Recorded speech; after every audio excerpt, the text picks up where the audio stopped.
Welcome to Hence the Future podcast. I'm Mattimore Cronin, and today we're discussing the difference between idea labs and echo chambers. That means we'll get into questions like, why do we believe what we believe? Are our beliefs assigned to us by our parents, by the media, by the environment in which we grew up? Or are we able to come to our own conclusions about what makes the most sense for a given situation based on data and based on our own critical thinking skills? And a lot of these topics are inspired by Wait But Why, one of my favorite all-time blogs, and Tim Urban just had a pretty awesome Twitter thread about this topic, and it really is one of the most important topics for determining where we go in the future. An idea lab culture is where people are safe, but ideas are not. So, an example of an idea lab culture would be my text thread with my college roommates, where it'll get pretty heated, where we'll be debating a certain topic, but we never take it personally. It's not about the people, it's about the ideas. It's a gauntlet where you can test different ideas and discuss them and find flaws in some ideas and strengths in others. And the whole focus of this enterprise is to find the truth. So you're basically filtering out all of the bias and any sort of cognitive biases and misinformation in order to get to the truth. And it really has the air of the scientific method, where if something just logically doesn't match up, well, then that idea will fall to the wayside of an idea that does logically match up with what we know about reality. So contrast this with an echo chamber culture where ideas are safe, certain ideas, but people are not. So imagine a kingdom with an authoritarian king, and anything he says must be true. And if you go against what the king says, then you're not going to be safe, because you're disputing a sacred idea that the king is all powerful and all good and the best person in the world, even if that's totally false. You have to support that notion for your own personal safety. So, these are really two types of societies that both exist in America. They both exist within every country in the world to different extents. And, echo chamber culture is really what we had for most of history, right? There's these power games where if you're someone who's part of the powerful tribe that's in power, you can effectively enforce your worldview on the rest of the people who have less power than you. So those are the typical dynamics of when you think about like the Middle Ages, or even certain darker times in the Roman Empire, and this is pretty commonplace throughout history. What's not commonplace is the idea lab culture that we've been able to cultivate since the Renaissance, and especially with the foundation of America, the world's most robust democracy, and the whole culture that goes along with that. And part of why idea labs are so valuable is because when you have an idea lab mindset, you really are an active brain in the room. You're actually thinking independently from first principles about what would make the most sense, rather than being someone who's just repeating dogma that they've heard someone else say. So that's why if you're in an intellectual community, like, whether it's my text thread with my college roommates, or, certain subreddits that have an intellectual bent towards them, or certain Quora threads, or, it could be anything, or even the larger global scientific community. In these communities, it's really valued to think independently and not to be someone that's just regurgitating what they've heard. And it's also very cool to say, I don't know, because people in idea lab cultures recognize that knowledge is really hard. It's hard to say anything about the nature of reality or what is true, because you could usually make an argument for the exact opposite also being true. That's why Socrates said he knows nothing. And that made him the wisest man in all of Athens, because he knew nothing rather than thinking he knows a lot of things. So this is very much what it's like to be in an idea lab kind of culture. And, my good friend Kip, who's helps out with our research on Hence the Future, he's the perfect example of this, because it's hard for him to say anything definitively without giving a bunch of stipulations about what his assumptions are and why it may or may not be totally correct if you view it from this vantage point. So that's a very scientific idea lab way of thinking. Whereas in an echo chamber, you're not trying to filter out all the biases and all of the misinformation to find the truth. You're actually trying to manufacture consensus. So you actually add biases, add misinformation, so that you can justify the conclusion that you've already established for yourself, and you're not going away from that conclusion. So I would say to a large extent, the legacy media, mainstream media, is an echo chamber culture. You know, whether it's CNN or Fox News, both of those they pretty much have their consensus already of what they think about Trump, what they think about this policy decision or that policy decision. So they basically find arguments in support of the conclusion they've already adopted beforehand. Whereas if you contrast this with the, quote, intellectual dark web, which is people like Sam Harris, like Joe Rogan, like Eric Weinstein, these people are all actively trying to find the truth. And that's why they don't care so much if their guest is Republican or Democrat. And in fact, they like having people on who have totally different points of view and are contrarians. Because like I said earlier, you know, that's an active brain in the room. And you can get a lot more value out of someone who's pushing the boundaries of, you know, intellectually what could be true or what we should consider, than someone who's just going to repeat the same sort of points that we've heard time and time again. So I would say the biggest determining factor to find out whether you're in an idea lab culture or an echo chamber culture is whether the argument is in good faith or not. And what that means is, if the argument's in good faith, it means you really are trying to get to the bottom of the question. You're not just trying to win. And increasingly, we're seeing these sort of gotcha questions where it's not about finding a deeper level of understanding. It's really about winning and owning the other side. And so if you're trying to win an argument, then you're in an echo chamber situation. If you're trying to gain deeper understanding about an issue, then you're in an idea lab culture. And, you know, this extends to even like things like Thanksgiving table discussion. If it's really uncomfortable for you to be around your family and relatives who might be closed-minded because you know that anything you say that's against the ideas you know that they believe in, they will see you as a bad person. It very much has a moral kind of standpoint where, oh, if you don't believe this set of beliefs, whether it's, you know, abortion, gun rights, death penalty, like any number of issues, if you don't have the same opinion that I do, then you're a bad person and you're the out group. We're the good in group. And so this is very much an echo chamber mentality.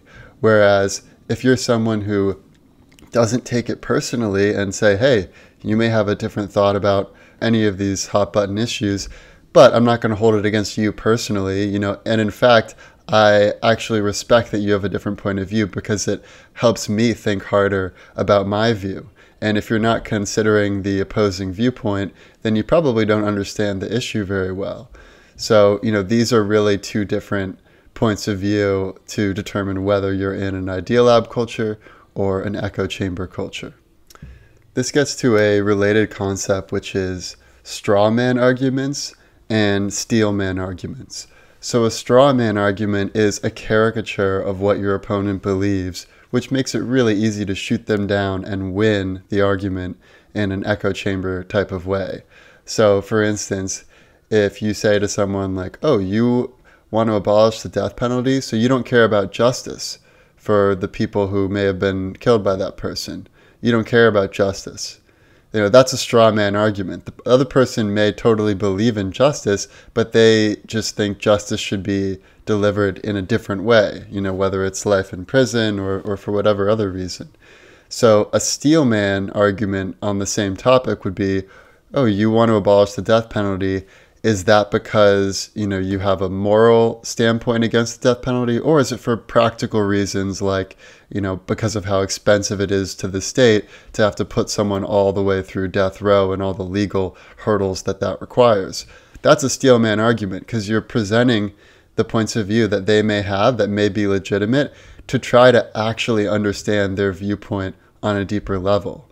And unfortunately, we are seeing a lot more straw man arguments through whether it's the political debates or whether it's through how the media covers certain things. And we're not seeing enough steel man arguments, which you would see on a show like, Sam Harris's Waking Up, for example. There's a famous Paul Graham essay where he talks about the hierarchy of disagreement. And this is a super useful template if you ever want to determine at what level an argument is being discussed. So you can see at the top of the pyramid, refuting the central point. That's the highest level of argument. Below that, there's refuting a key point, maybe not the central point. Then there's counter argument, contradiction, responding to tone, ad hominem, and at the bottom, name calling. So I want to give an example of each of these so we can make this more real.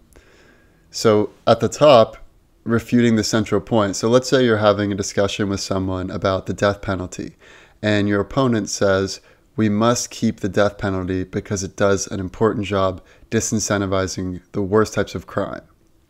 Okay, that's one viewpoint.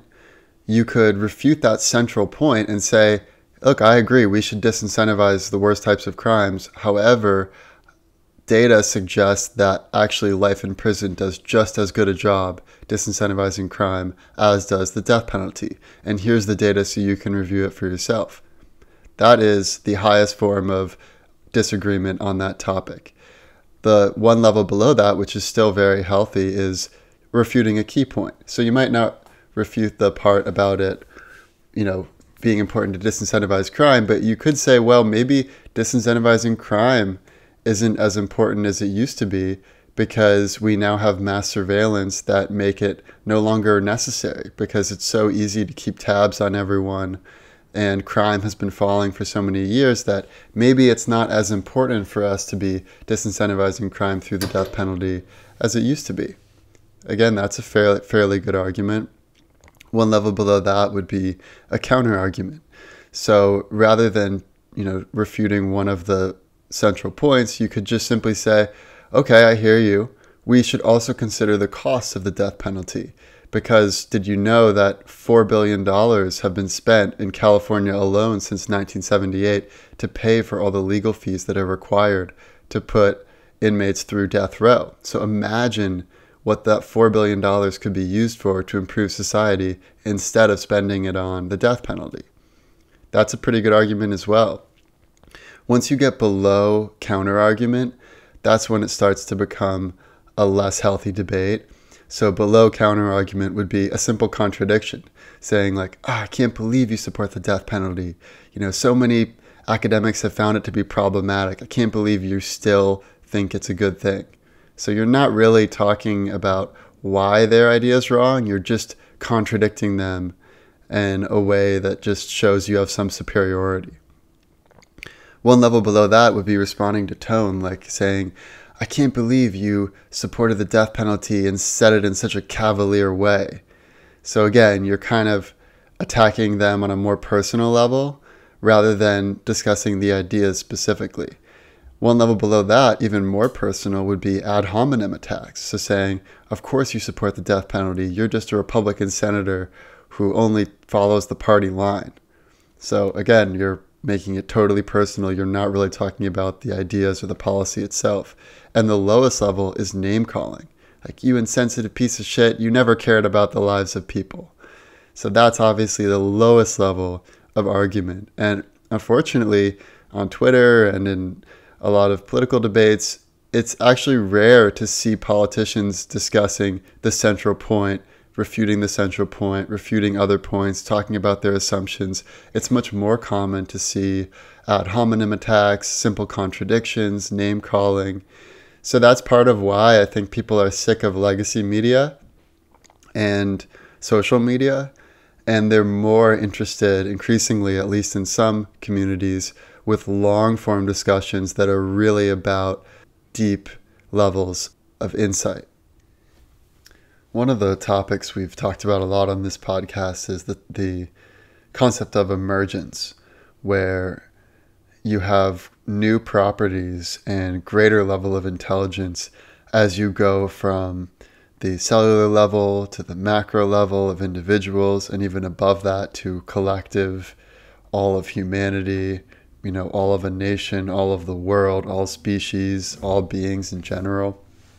And so it's interesting to think about how this notion of idea labs and echo chambers presents itself on a higher macro level.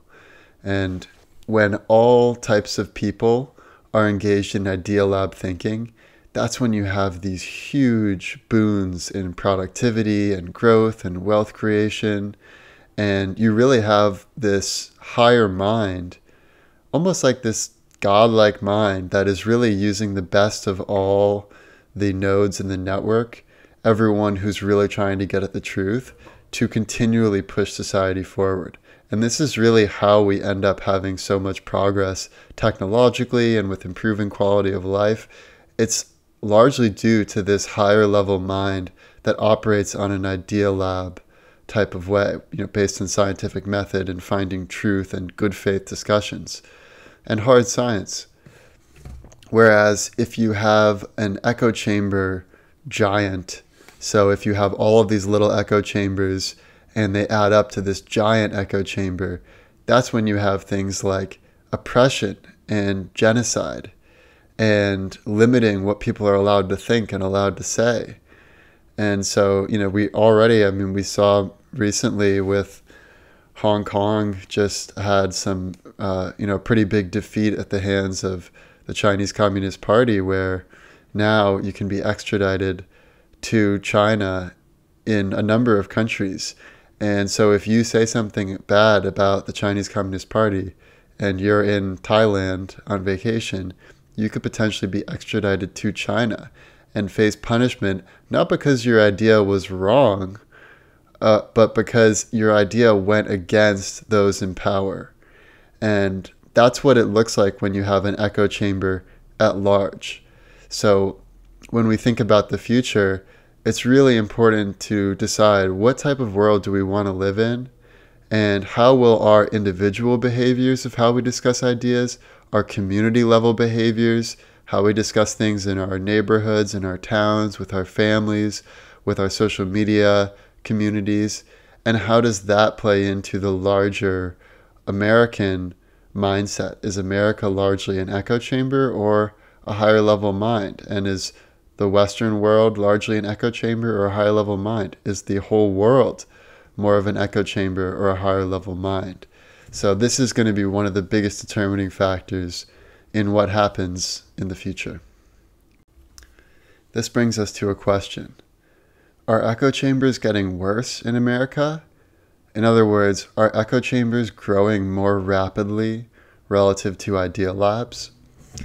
Unfortunately, it seems based on the data that the answer is yes. When you think about an idea lab, if you were to plot it out on a chart, you would see most people would be somewhere towards the center. You can see good arguments for progressive ideals and conservative ideals, basically keeping what's the best of the past and moving towards an even better future. That's what conservatism and progressivism really are at their fundamental nature, or what they should be. So if you're a truly high-level idea lab thinker, you're going to be somewhere more in the center. That's what's typical. Now, that's not to say you can't still have some high-level thinkers that are really progressive or really conservative. That can certainly happen as well. But by and large, most high-level thinkers will be somewhere towards the center. So if you plotted it out on a chart, it would be a bell curve where the highest point is in the middle at the top. However, when we look at the trends of where our political divides are and how they're changing over time, we do not see more people going towards the center. We see the exact opposite. We see people widening their viewpoints with every successive year, depending on whether they're a Republican or a Democrat. So I want to highlight some data that will make this more clear. There's an interesting research done by Pew where they measure how people's political stances have changed over time. So they basically take 10 political values and they map out how big the gap is between what a Democrat believes on those values and what a Republican believes per those values. So in 1994, the gap was 15. So you had a 15% gap between what a Republican believes and a Democrat believes. In 2017, that gap is 36. So the gap between what a Democrat believes and what a Republican believes has more than doubled since 1994. And a lot of that is likely due to the media, I would say, and the fact that it used to be that everyone watched the same television, they believed in the same set of facts, they had a lot of consensus around what was true, whereas now we're in sort of a choose your own reality type of environment where you can only, you're free enough to be unfree. You're free to live within an echo chamber where your ideas are never challenged and they're only confirmed, and everyone who doesn't believe in those ideas is vilified and seen as this evil person, rather than actually realizing we're all humans trying to understand some very, very difficult questions. So here, interestingly, when you map this partisan divide, the divide has actually shrunk among other demographics. So the divide between what people of different races believe has shrunk. The division between what different religions believe has shrunk. The difference between what people of different education levels have believed, or age levels, or gender, have also shrunk. So the only area that's really grown is this political divide, which is really interesting, and I think it speaks to the specific dangers of political thinking in our society. I'll give you another graph just to make this even more clear. In 1994, the median viewpoint was really right in the middle of what was considered consistently liberal and what was considered consistently conservative. Over time, in 2017, that bell curve has flattened out. So now you have not as many people believing, the midpoint of conservative ideals and liberal ideals.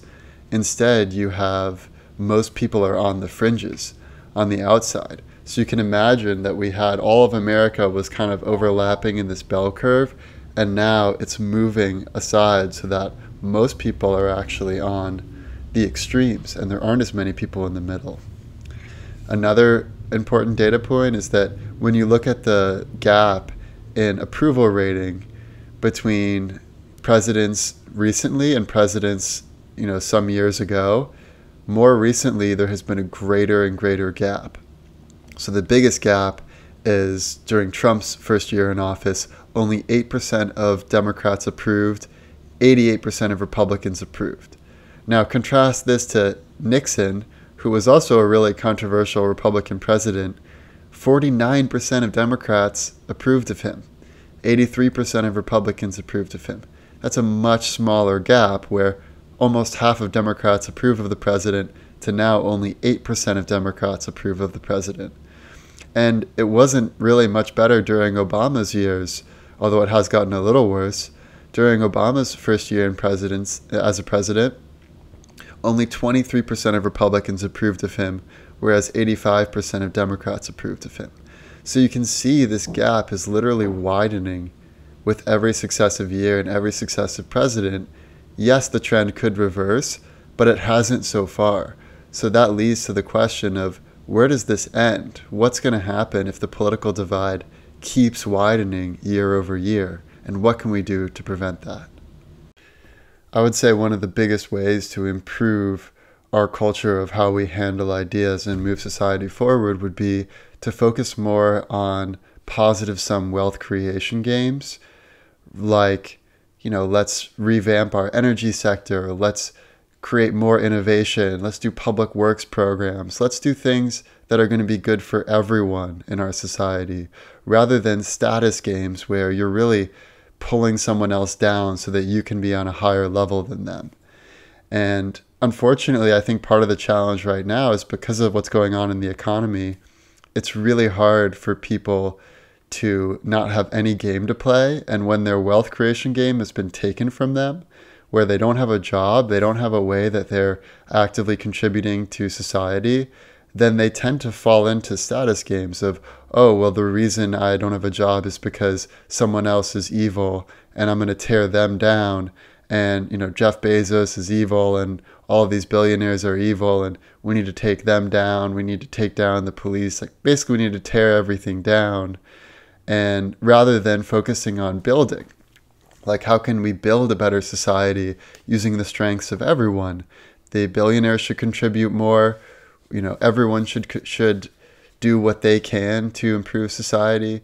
So I think the big challenge for us in the future is going to be, how do we get more people to play the wealth creation games that are positive sum and less people playing the zero sum status games? So my proposed solution to get there is to pass some form of UBI, because if everyone can at least pay for the necessities of life, like a roof over their head, some food, quality education, then they will have the freedom and flexibility to solve problems that they're best at solving. And they can contribute and get a real sense of worth and become part of this positive sum wealth creation game, which is an idea lab mentality. But if we don't give people the tools to contribute to society and to choose their own path in life, then they're just going to see anyone who's making it as being an evil person who didn't deserve what they got, and therefore we should tear them down. And I see this growing, and I think that it's hard to understate the economic source of this. So I truly believe that the single biggest thing we could do to create a greater culture of idea lab thinking is to pass UBI so people have flexibility, to pass universal healthcare so people know that at least they're covered and they're not going to go bankrupt if they get cancer, some form of education for all, which teaches people to be idea lab thinkers so that they can be nimble operators in this new uncharted digital world rather than a factory worker who does one specific job like a cog in a machine. And I think we need to probably change the way we discuss important topics. Like, our political debates should not be short, quick soundbite, gotcha questions. They should be more long-form podcast discussions where you can actually get into all aspects of a problem to really find the best solution, rather than focusing on winning and pwning the other side. Let's talk about the worst case scenario. Worst case scenario.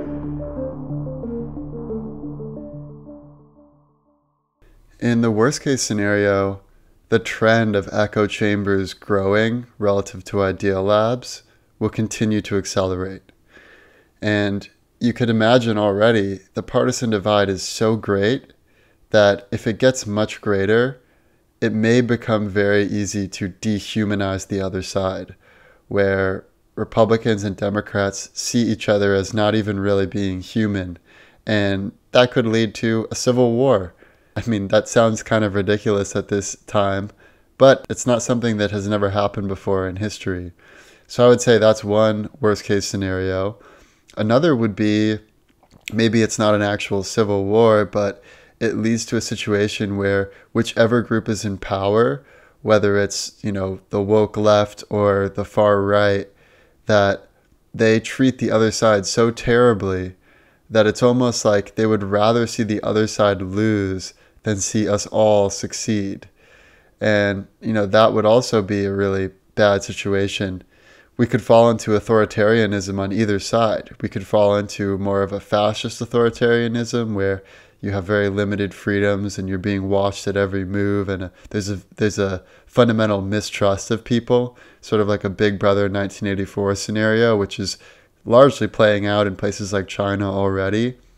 Or you could see more of like a sort of chaotic, like Venezuela type of socialist society, which, socialism has failed, and every time it's been tried, I think UBI is fundamentally different because that's a capitalist path, and there still are the incentives for people to do better than whatever the basic level of income is, because you're always going to want to outcompete your, potential competitors for mates and for all of the evolutionary reasons that we know are very important in driving human behavior. So whichever direction we go down, whether it's towards the left echo chamber or the right echo chamber, really the result is the same, which is that you have a situation where it's not the best, most robust ideas that rise to the top, but it's the people who rise to the top based on their identity, and whoever's part of that identity in-group that has the most power will be able to enforce their worldview on everyone else. So literally it could happen on the right or the left. They would definitely be different worldviews, but the result is the same. You wouldn't be able to say what you think and have the best ideas rise to the top. Let's talk about the best case scenario. Best case scenario. My best case scenario is that idea labs become more robust for having to endure the onslaught of echo chambers right now.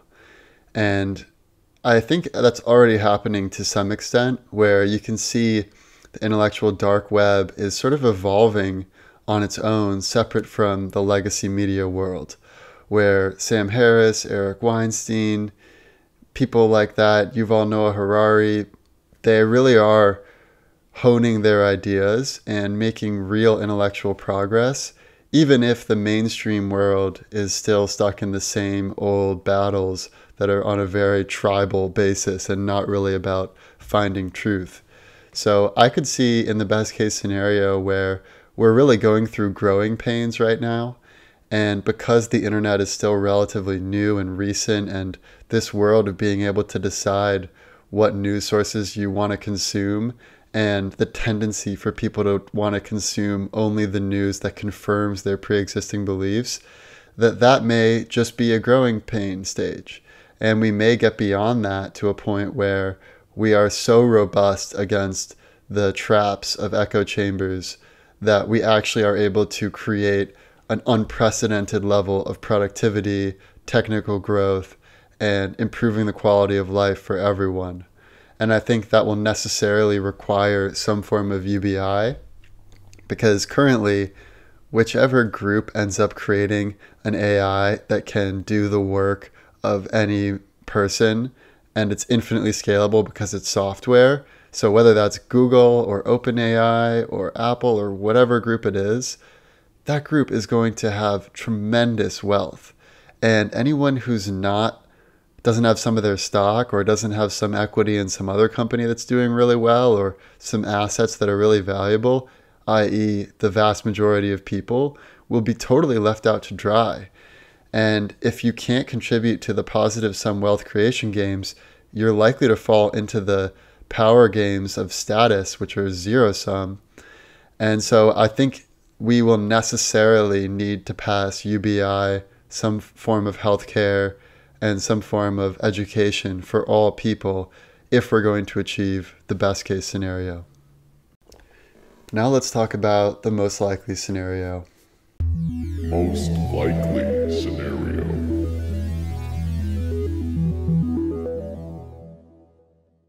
For my most likely scenario, I want to talk about a quote from Eric Weinstein, where he said that really what he sees happening right now is that the intellectual dark web is, quote, keeping the lights on. Just like how during some periods in history, when literacy rates went down and plagues rose and battles were dividing society, you still had some intellectuals who were keeping the lights on, who were taking note of history, who were trying to move the ball forward for human progress. And I think that's the likely scenario we have right now. I think we haven't yet seen a reversal of trend where idea labs are growing. We're still in the part of the trend where echo chambers are growing faster than idea labs. But you can't forget that there are some robust idea labs out there, and some communities like I hope Hence the Future is, where we really aren't trying to win We're really trying to understand the truth, and we're trying to push society forward for all people. And we don't care about dogma, and we don't care about what someone says. There's just repeating an idea because that supports what they already believe in. We really want to challenge ideas with this podcast and find a deeper truth. And I know there are other people out there like this. I mean, I hear from them every day, and there are, bigger platforms than mine, which is, Sam Harris, Eric Weinstein, all of these intellectuals who are really doing the work of pushing society forward and questioning what our assumptions are. And so I'm hopeful that I don't think that's going to die out anytime soon, even if it becomes a smaller culture relative to the echo chamber culture. I think ultimately truth does win out in the end, because truth resonates on a visceral level where falsehoods do not. So I think falsehoods, it's really hard for an echo chamber to totally swallow society, because there's always going to be people who instinctively know, hey, something's not quite right here. The only question is really, how much pain are we going to have to endure before we emerge as a new Idea Lab, higher-minded culture? And I think if I had to predict, I would say in the next 5 to 10 years, we will switch from a predominantly echo chamber culture to a predominantly Idea Lab culture, and that will set the stage for incredible productivity down the road. So I think that's a good place for us to end it. If you have any questions, feel free to reach out anytime. This has been The Future of Ideas, and we'll see you next time. The past, the present, and the future. Our computer is picking up a strange signal. The past, the present, and the future, baby. What's the world coming to? The past, the present,